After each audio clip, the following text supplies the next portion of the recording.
Ladies and gentlemen, welcome back to the channel. Thank you so much for stopping by. I appreciate you being here today because I got a very special treat for all my DJ baby boys and girls out there. So this is something that I've wanted for a very, very long time, and I know a lot of you guys that have been following me for a while know this, but we finally have our first food sponsorship. Today marks day one of our brand new partnership with DiGiorno. We're gonna be teaming up to bring you guys some pay-per-view predictions from some of the biggest pay-per-view shows of the year. So this is gonna be our first edition, talking about the Elimination Chamber pay-per-view. I really hope you guys dig this, and without further ado, let's head inside, because A, I'm sweating, and B, your boy's hungry. So folks, on today's menu, we have none other than the DiGiorno Crispy Pan Pepperoni Pizza. So we're gonna go ahead and preheat the oven to 400 degrees. Now the great thing about this particular one is that it comes in its own pan, so you can cook it right in its own container. You need to worry about making a mess or waiting on delivery times. Like, this is so much better than delivery because it's fresh from your oven. Let's go ahead and pop her in, and cooking with the Denk has begun.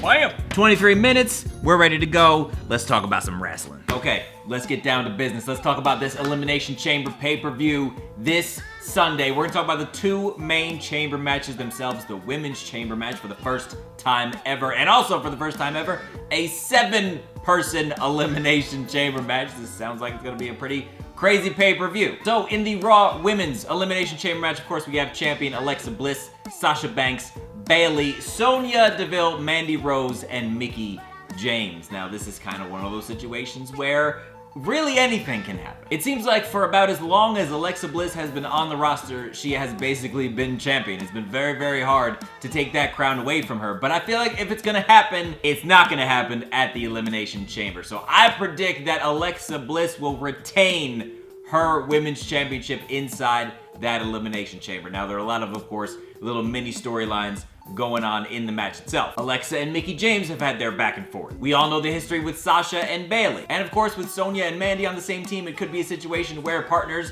need to fight each other. But like I said, I'm going with Alexa Bliss. That's my pick. But now, even more importantly than that, is kind of how it's all gonna lead into WrestleMania. Obviously, Asuka won the first ever women's Royal Rumble match, and people are saying, oh, well, is Asuka gonna fight, the Raw Women's Champion? Maybe she'll fight the SmackDown Women's Champion, because it's basically a situation where she can fight anybody she wants. And I know that Asuka versus Charlotte is a match that a lot of people would love to see. It's a match that I would love personally to see. So for the Raw Women's Championship, I have to imagine that Ronda Rousey is probably going to be involved in some way, shape, or form at WrestleMania in the title picture.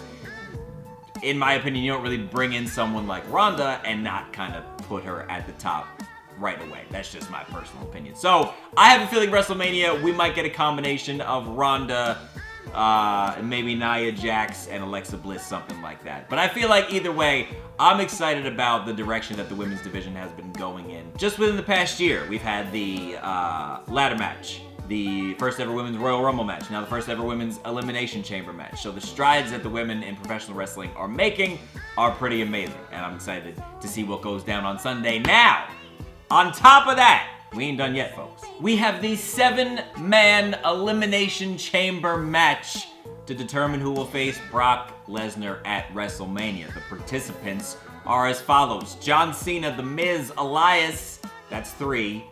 Finn Balor, Seth Rollins, that's 5. Roman Reigns, that's 6. And Big Braun Strowman, that's 7. I remember that off the top of my head. I thought I was gonna have to look at something for that, but I remembered.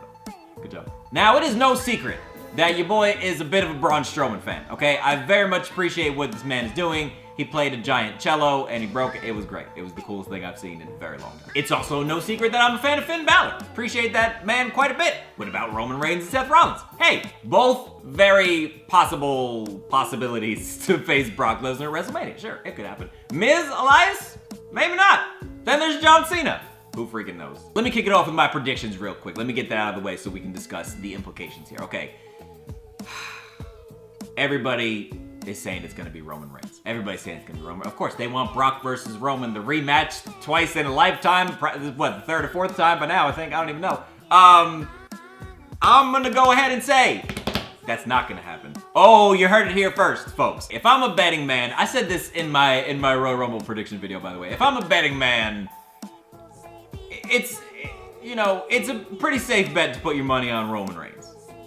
Just more often than not. That's just kind of a rule of thumb in professional wrestling. However, I am holding on to hope and faith that big brawny Strowman is gonna pull it through the Elimination Chamber, and we're gonna have a Braun Strowman, Brock Lesnar Universal Championship match at WrestleMania. What they did at Royal Rumble, even with Kane involved, was pretty great. I know, some people didn't enjoy it. Personally, I enjoyed it. I loved every single time Braun steps in the ring. So, him versus Brock, and I feel like Braun's kind of overdue for his moment. You can only kind of dangle the carrot in front of somebody's face for so long.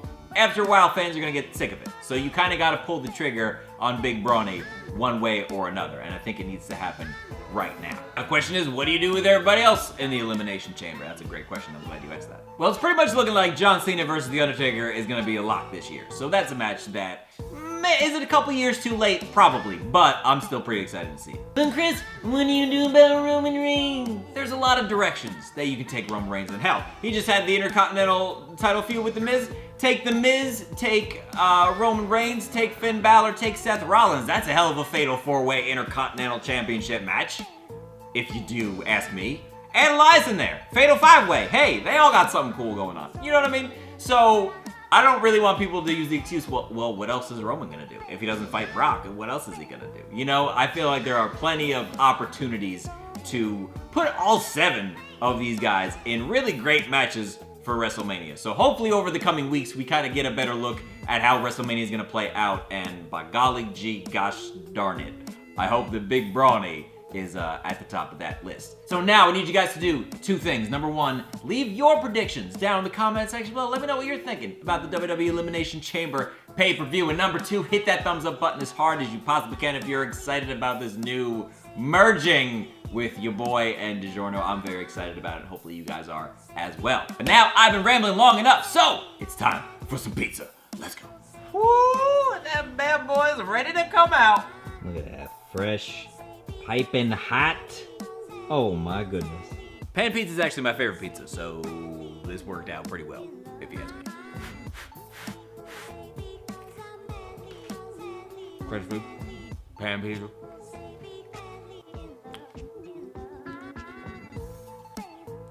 Let's go, baby. I 100% prefer this to the thin one, by the way. There's something about like the pan pizza, it just tastes so much like fuller and just so much more. It tastes like a more complete pizza. And pepperoni. So before we wrap up, I need to give one more big shout out to DiGiorno for teaming up with me on this. This is literally a match made in heaven. And of course, a huge shout out to all you guys for just continuing to support me and rock with the channel. I greatly appreciate you. Stay tuned for more. And remember, folks, it's not delivery. It's DiGiorno.